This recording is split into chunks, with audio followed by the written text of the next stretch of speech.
Tonight at Beer Geek Nation, we're going to be looking at Oskar Blues Gubna IPA.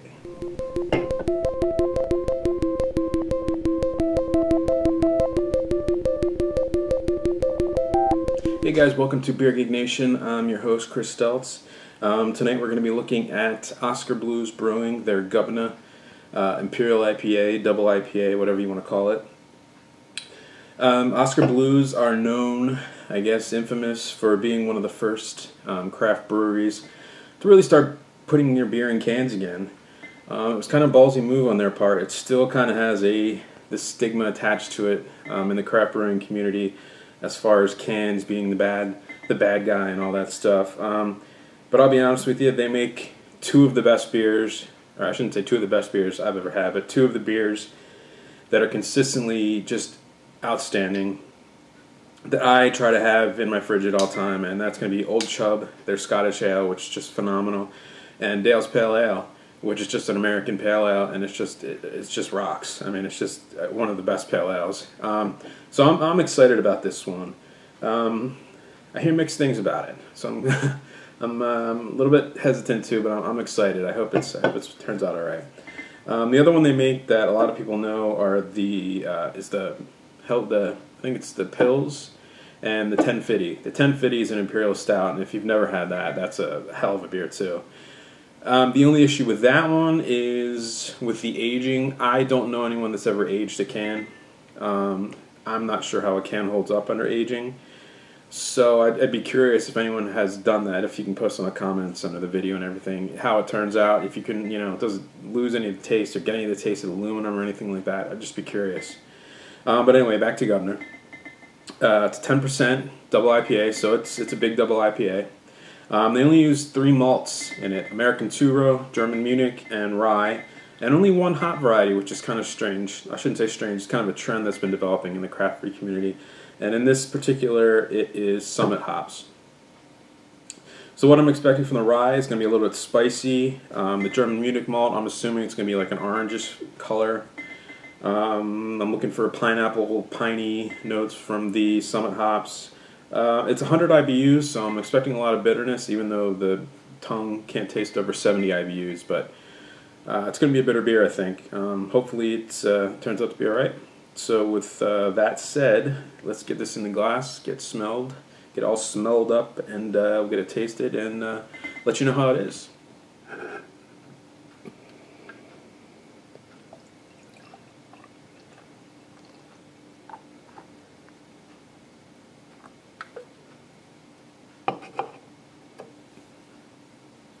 Okay, so as you can see, it poured a nice clear orange, which I'm kind of surprised by. I didn't think it'd be so clear. I thought there'd be the hop resin kind of clouding it up, but it looks really clear.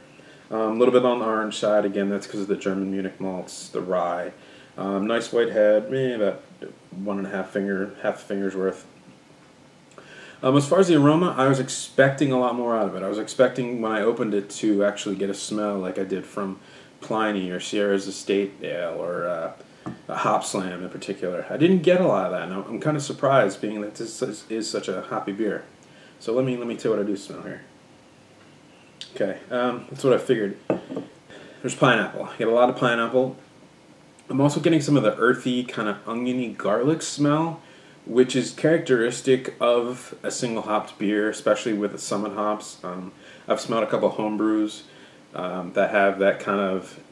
It is oniony, garlicky. It's not a bad thing, but it's like earthy. Yeah, it's peachy. It's piney. It's got a lot of pineapple, a lot of sweet pineapple.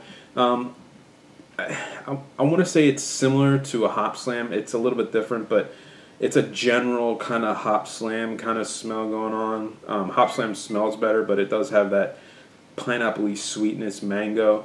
But it's about half and half. It's that, and then the other half's like an earthy, oniony, kind of spicy, garlicky. Alright, so let's give it a taste.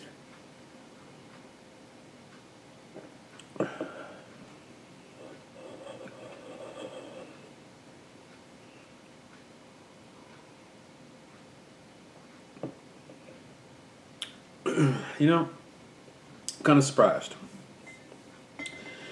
It's not as bitter as I thought it was going to be. number one.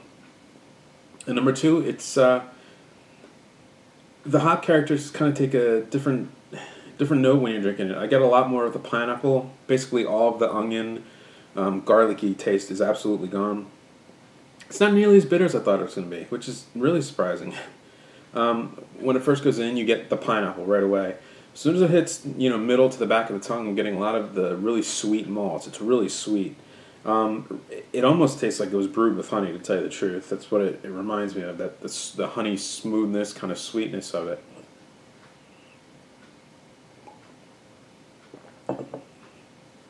It actually kind of reminds me, if you've ever had Weyerbacher Double Simcoe, which is a double IPA Weyerbacher makes brewed only with Simcoe hops.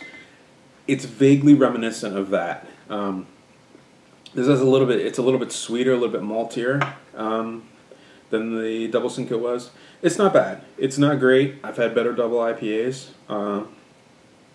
I'd be interested to, if you've ever had their Gordon's, that's kind of what it reminds me of, like a turned up Gordon's.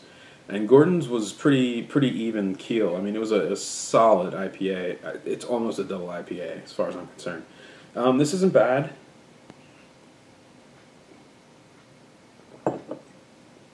Yeah, it's very.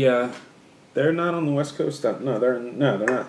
It's not a West Coast IPA, but it kind of reminds me of a West Coast kind of hop bill with like the malt of the kind of the center of the country, East Coast, kind of malty Germany, I don't know if that's a word, but Germany kind of taste. More of a big malt backbone. I like the malt backbone. I'm not crazy about the hops, not going to lie to you. Not crazy about them. I'd be curious to see if maybe another hop variety thrown in there, dry hopping maybe, with another hop variety would change up the taste a little bit. It needs to be a little bit more bitter to knock out some of the sweet on the malt, and I think maybe a little bit more citrusy. I'm getting a little bit of citrus, a little bit of pineapple, but not as much as I was hoping I would get. So definitely, I would say on a scale of 1 to 10, I'm going to give this a 7. Definitely, if you haven't had their Dale's Pale Ale or their Gordon or their 1050, Old Chub is a must if you've never had that. Definitely seek those out. If you can get a can of this, that's the other thing. Actually, I meant to mention that. The other thing about this, it is expensive. It's about, depending on where you are, it's about $3.50 a can, and they come in 4-packs. It's going to run you 15 to 20 bucks for a 4-pack. Is it worth it? I'm not convinced that that's worth the price. $2 a can, sure. 15 bucks a 12-pack, definitely. 20 bucks a 4-pack, or 15 bucks a 4-pack. I don't know. It's like I said, scale of 1 to 10. I'm going to give this a 7. If you can find Old Chub, definitely try that. Dale's Pale Ale, try that. But in the meantime, it's okay. I hope they try something different. Maybe try to mess around with the recipe a little bit. But until next time, for me and the Gubna, cheers.